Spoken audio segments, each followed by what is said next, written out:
Hello folks, welcome to my channel Java Demystified by SSR. Here comes the question number 7. What are primitive data types in Java? What are their wrapper classes? So let's demystify this question with a clear explanation through programs as well as some illustrations. So let me open my presentation actually here to discuss about these primitive data types. So in Java, we have 8 primitive data types. And out of these 8 primitive data types, we have 4 integer related, 1 character, 2 floating point related, and 1 Boolean. That means there are 4 groups for this particular primitive data types. One group deals with integers, other group deals with floating points where you have some decimal points which are available. Then we have a character and then Boolean. So these integer types and floating types are signed types. That means those values can be from minus negative numbers to the positive numbers. Character here is unsigned and it starts with its Unicode value 0, and Boolean has 2 predefined values, true and false.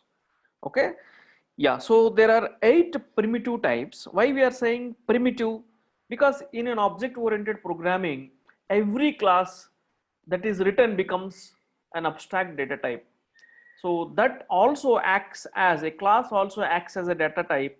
So that's why these data types are called primitive, because these data types have been taken from earlier languages like C and C++. We know pretty well that Java has taken the best features of structured programming language, that is C, and later the object oriented programming features from from C++, right? Yeah. So now the first 4 categories, which are integers, so starts with the byte, short, int and long. Yeah, so this particular group actually is integer type, and byte is 8 bits. It takes 8 bits, that means 1 byte. Short take 2 bytes, that is 16 bit. Int take 4 bytes, that is 32 bit, and long take 8 bytes, that is 64 bits. Okay, and then we have the other category, that is a floating point, that is a float and double.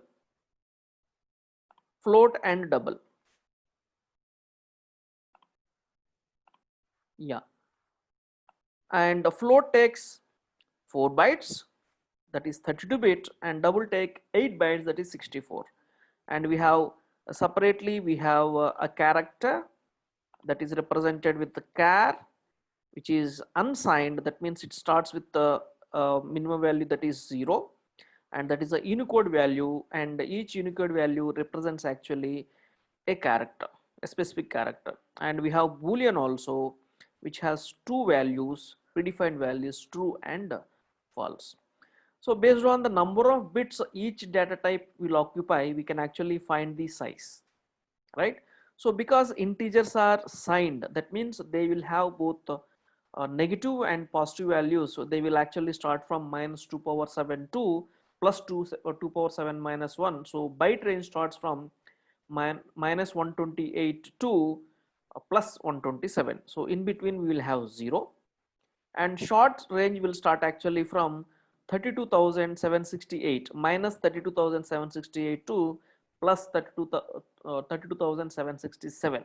That is nothing but minus 2 power 15 to plus 2 power 15 minus 1. And int range starts from minus 31 minus 2 power 31 to plus 2 power 31 minus 1. And long actually start from minus 2 power 63 to plus 2 power 63 minus 1. You know actually why we actually start from minus values and ends with positive value? Because they are signed. And one more thing that you can actually observe here is byte take 8 bits, but the range starts from minus 2 power 7. So what happens to the other bit? The other bit actually is the sign bit. Okay, so it is it is 1 for negative numbers and 0 for positive numbers. So that's why for all signed things here, you can actually see 1 bit less. Okay, so then coming to floating point, we have the similar ranges. So float actually starts from minus 2 power 31 to plus 2 power 31. In the same fashion, double starts from minus 2 power 63 to plus 2 power 63 minus 1. So this minus 1 is because we are including 0 in between. And char actually takes 2 bytes, that is 16 bits. So char actually is a 16-bit Unicode representation. Unicode stands for universal code, and whose range actually starts from 0 to 2 power 16 minus 1, because it is unsigned, right? Because it is unsigned, so all positive numbers only. So that's why the range actually starts from 0 to 2 power 60, 2 power 16 minus 1, that is 0 to 65,535. So total characters are 65,536. So with this bigger character set that Java is having, we can actually represent all languages alphabets in Java if you wish. Okay, and in the Unicode character set, the ASCII code is actually merged. So whatever the ASCII values that you know actually works with Java also. As an example, capital A is 65, small a is 97. We know the ASCII values. The same things are preserved in Unicode also. And Boolean has two values, true and false, and how much size actually it takes. So this actually is not fixed. The size of a Boolean actually depends on the machine. So on which machine actually you are using, that actually defines the size. It is not 1 bit or it's not 1 byte. It depends exactly on the machine. So the size of a Boolean is machine dependent. If you deep dive into this and if we explore, most of the machines actually will also consume the same space as integer. So that means Boolean also takes same space as integer in most of the machines. Okay, but it is better actually to say it is machine dependent rather than giving actual size for a Boolean, because it varies from machine to machine. Okay, so now we know what is the size that each variable defined by this type will occupy, and what is the min value and max value. That means we know the ranges, and these are actually the examples that have been given. Okay, but one important thing actually one has to understand here is, because we have four kinds of types here for integer. So an integer value, for example, if I say 10, that 10 value actually can be byte, short, int and long, because 10 actually fits into all these ranges, right? Byte maximum value is 127, short maximum value is 32 something, and int is, it is a very bigger value, and long is 2 bigger value, right? So when you have so many types, if I say 10, if I say 10 actually, let me write here, if I say 10, what is this? Is it a byte or is it a short, integer or a long? So there is a confusion, right? For example, if I'm saying int I equal to 10, that is an integer. If byte b equals to 10, then that is a byte. But there is a literal value. So normal value 10 or like 123 is given. So what is it? Is it a byte, short, int, long? So there is a confusion because it can fit into any of those categories. So that's why Java has defined the default types. Okay, so here I'm adding one more column actually here called a default type. Okay, what is the default type? So for all integers, the default type is integer. For all integers, this is important, one has to understand. For all integers, the default type is int. That means if there is something called 123, this 123 is an integer. Okay, it's not byte, it's not short, it's not long. Okay, in the same fashion, there was actually confusion for float and double. Okay, for example, somebody says 3.14 or otherwise 1.0. So what is it? Is it a float or double? Okay, again Java has defined the default type for this floating point also. The default type here is double. So that means if you see a literal 3.14, it is actually double, it's not a float. Okay, so now there was no confusion about character and boolean because they are single actually. So there is only one character type, and which is unsigned, whose range starts from 0 to 2 power 16 minus 1, that is 65,535. Okay, as an example, uh, you can see here any character is represented in single quotes. Okay, so you can also have a character written like this, a slash u, that means Unicode, and you can actually give representation with the 4 values actually. So I can say 0000. Okay, so this is the default value for a character, and you can actually have hexadecimal values represented over here, and that actually represents some or other value of a character. So this is slash u 4 zeros is the default value for a, not default type, default value for a character. And you can actually represent any hexadecimal values also. As an example, we can actually write something like this also. So in a single character slash u, we can actually say a b c d, because these are part of hexadecimal values. This is also represents some character, right? And then coming to the boolean, so as I told, boolean has two predefined values, true and false. So there is no confusion, so there is no default type for this, and the size is machine dependent.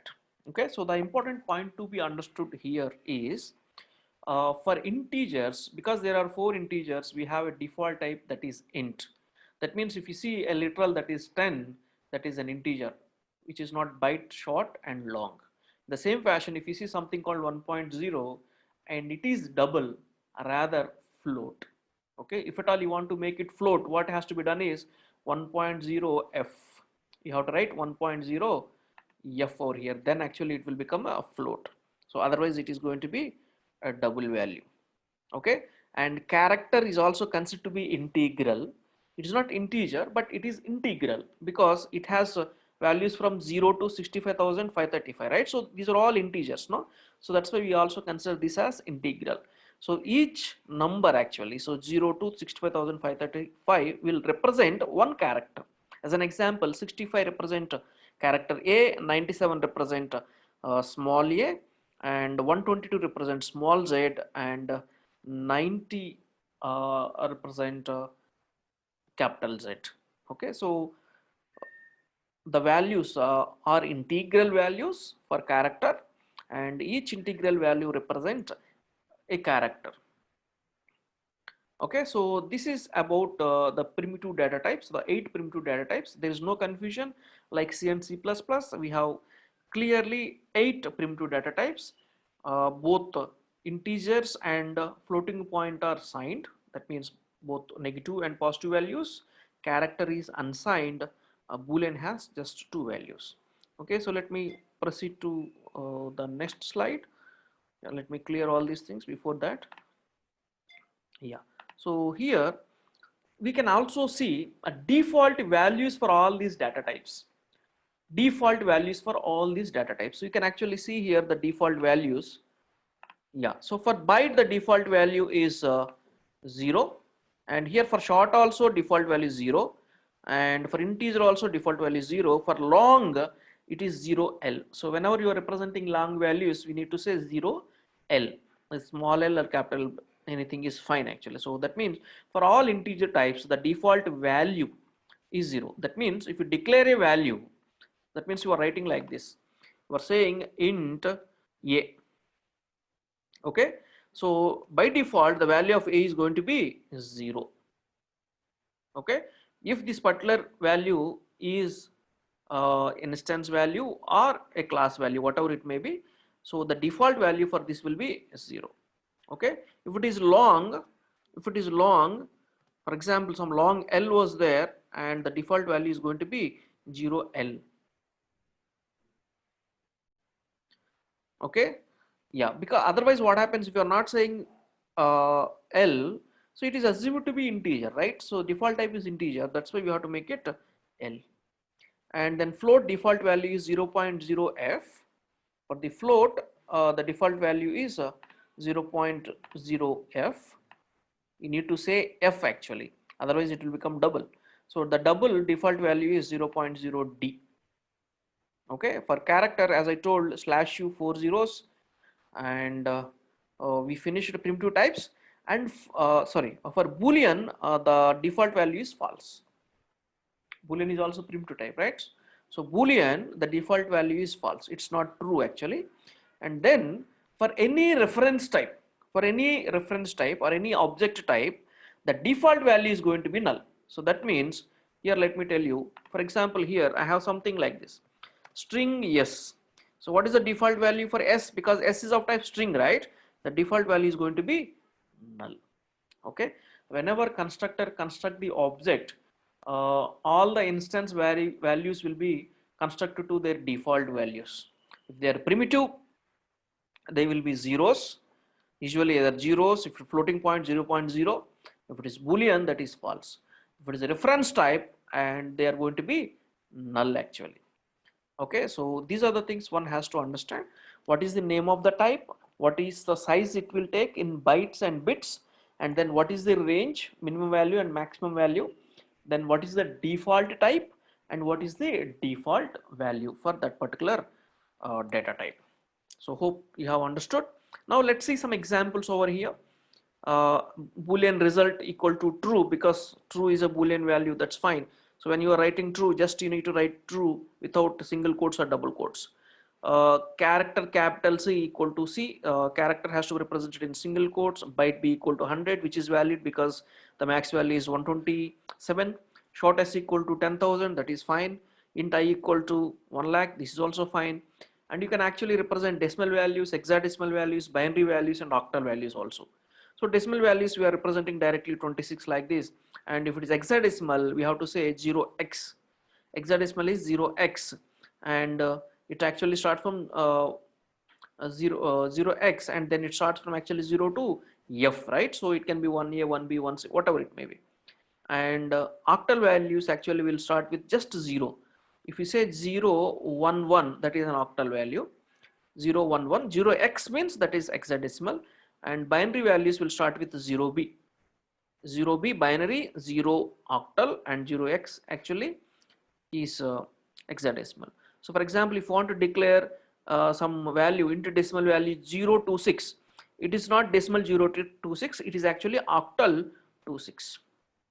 Okay, and in Java what you can do is you can actually separate numbers actually with underscores. The compiler ignores actually the underscore, so you can always do that if at all the numbers are very much bigger. Okay, so this is about data types, and if you understood these data types clearly, let me test you with a few code snippets actually. Some snow code snippet written here. Yeah, so let me clear all these things. So I have a code snippet over here. So let me come initially with the test.java. So I'm saving this. Yeah, for example, here I have written something like this in my main method, byte b equal to 100. So 100 is possible because the last value for the byte is 127. Okay, so actually starts from minus 128 to 127, right? So this is possible, so there is no problem. So then what I'm doing is b equal to b plus 10. So here, do you see any problem? Here, do you see any problem? So b is 100 and 10 is added to that, so b should be 110, and I am printing 110. So do you see any problem here? Actually there was a problem. Okay, so in order to tell you that problem, first of all let me compile, and then you show you what is actually going to happen, and then I will tell you about that particular problem. So java c test.java, so when I compiled, so now I am getting here at this particular point b equal to b plus 10. There is a problem. What is that problem? Incompatible types, possible lossy conversion from int to byte. Yeah, so now you can understand here what is 10. Whenever you say 10, I told you there is a default type. Okay, so the default type for all integers is int, right? So whenever you say 10, it is a literal, right? And it is considered to be integer literal. Okay, it is not considered to be byte, it's not considered to be short or long. It is considered to be integer, right? So integer plus byte. So the evaluation expression always evaluates to highest data type. So the result will be integer. So integer cannot fit into B because it is a byte. Integer takes 4 bytes, byte take 1 byte. So that's why here the error is possible lossy conversion from into to byte. So what we need to do is, so here there was a problem, right? Because 10 is int, so int cannot be fit into byte. So this is actually because the default data type for all integers is int. So now what we need to do is we need to typecast. Okay, we need to typecast. So how to typecast actually? For example, if I typecast alone this 10 to byte, okay, byte of 10, no problem, byte of 10 will happen, and B is also byte. Byte plus byte, the evaluation will be 110, but 110 is again integer, you will again get compile time error actually. See now, so you can actually get a compile time error. Yeah, again you have got a compile time error. The reason is, so 10 is converted to byte, but byte plus byte, so 10 plus 100, it is 110. So 110 actually is an integer again. So that is again a problem. So integer cannot be fit into a byte. So if you typecast, how you have to typecast actually is, you have to typecast the whole thing together. You have to typecast the whole thing actually. So byte of B plus 10. So now you do the B plus 10. Okay. So you will get some integer value, that is nothing but 110. Whole thing you convert to byte. So now that can be fit into byte actually. So let me save this and compile. So Java C test.java. Now it's compiled successfully. Java test. If you now you can see 110 is the answer. Okay. So these things one has to understand in data types. Okay, especially when we are working with integers and floats. Now let me go to the another code snippet called sample.java. So here, now try to see here, what I did is float f equal to 3.14. So straight away here I can see a problem. The problem here is 3.14, if I write, that is not float, it is a double value, right? That is one problem. So here if you see f plus 1.86, 1.86 actually is double, which actually take 8 bytes. We are trying to fit into some f which actually takes 4 bytes. So there are two problems actually, right? Let me compile and show you this. So Java C sample.java.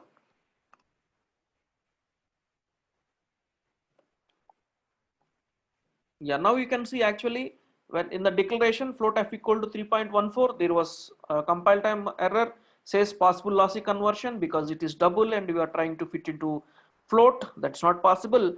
And then again here possible lossy conversion from double to float because 1.86 is implicitly is considered to be double value, so you cannot fit the sum into float. So here, now how you can actually make these things work is you have to make this f. So now it has become a float, and you also make this f plus 1.86 f. Both are floating points and there will be no problem actually. Okay, so I have made both of them as floats. There is no problem, float plus float is float, and then they will be fitting into the float value. So Java C and then sample, then you can actually see, sorry, Java sample, right? So Java sample. Okay, so output will be 3.14 plus 1.86 will be 5.0. Okay, so these things one has to understand because we have both float and double, and the default type is double. Okay, so hope you understood the primitive data types, and there are 8 primitive data types. And of course we have a keyword called void, which is considered to be empty set data type in C and C++, which is also available in Java, void actually keyword, which is also a primitive, but it is not considered to be a data type in Java. Okay, yeah. And coming to wrapper classes actually. So corresponding to each primitive data type, we have a wrapper class that is available. What are wrapper classes? So wrapper classes will wrap these primitive types actually. The wrapper classes will wrap these primitive types. Okay, let me actually explain all these wrapper classes. So we have actually integer. For int, we have a wrapper class called integer, which is defined in java.lang.package. And for byte, we have a wrapper class called byte. And then for short, we have a wrapper class called short. So what is the difference we can actually see? The first letter is capital. For all classes, first letter is capital. Byte has become capital byte, short become capital short, and here int became integer, so expanded. Okay, then we have long, and the corresponding wrapper class is long. Okay, these are for integer types. And coming to character, we have a wrapper class called character. And then coming to float, we have capital float. Float is a wrapper class, and double we have capital double. Double wrapper class was there. And finally, for boolean, we have a wrapper class called boolean, capital B. And for void also, we have a wrapper class called void. Okay, so these are all defined in which package? These are all defined in a package called, yeah, so these are all defined in a package called java.lang. So these are all defined in java.lang. So what is the fully qualified name of integer? Java.lang.integer. And all these classes are final classes. So we have a modifier called final, and all these classes are final classes. Okay, so now because we have wrapper classes, what actually happens, right? uh, int a equals to 10 is equals to integer a equals to integer a equals to 10. So now both are same, both are same. Okay, so boolean, some bool equals to boolean bool equals to true. This is nothing but boolean some bool equals to true. Okay, so now for each primitive type, we have a corresponding wrapper class defined in the lang package. Okay, so if you avoid all these primitive types and you use only these wrapper classes, then Java can be made a pure object oriented programming. So as long as we are using the primitive types, Java cannot be considered as an pure object oriented programming. But if you replace all these if you replace all these primitive types with a wrapper types, we can actually make Java as a pure object oriented programming. Okay, so there are few concepts which are related to these wrapper classes, like auto boxing, unboxing. I will take up another question, so what is called boxing and unboxing. There I will explain about the wrapper classes. As of now, for corresponding to each primitive type, we have a wrapper class, and you can actually declare variables of these wrapper class types. Then what happens, everything will become a reference variable.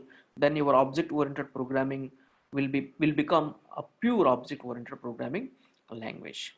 Okay, so I hope you have understood primitive data types and the wrapper classes of those primitive data types. If you like my explanation and my answers, so please share to your friends and colleagues, and also like my videos, and don't forget to subscribe to don't forget to subscribe to my videos. So thanks for watching, and I'll see you with the other question very soon.